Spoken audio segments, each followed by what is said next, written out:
Kung mapanood mo tong video na to, pwede ba kita maging supporter kahit wala akong maibibigay sa'yo, kahit naka-injector lang ako at di ako marunong mag-edit.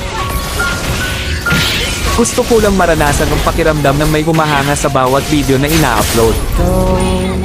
Sobrang saya kasi pag nakikita mo na may sumusuporta sa'yo kahit na simple lang mga ginagawa mo. Nakakasipag gumawa ng video at hindi nakakasawang mag-upload.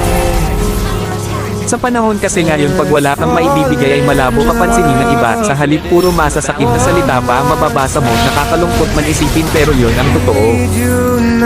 Di ko naman nilalahat pero karamihan ganon.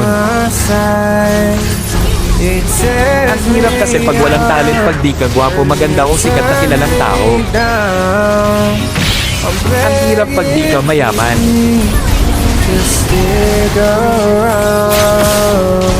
Okay lang sa akin basta lagi lang akong gagawa ng video kahit wala pang pumansin. Ang mahalaga lang sa akin ay yung mga alala pagdating ng panahon na mababalikan mo.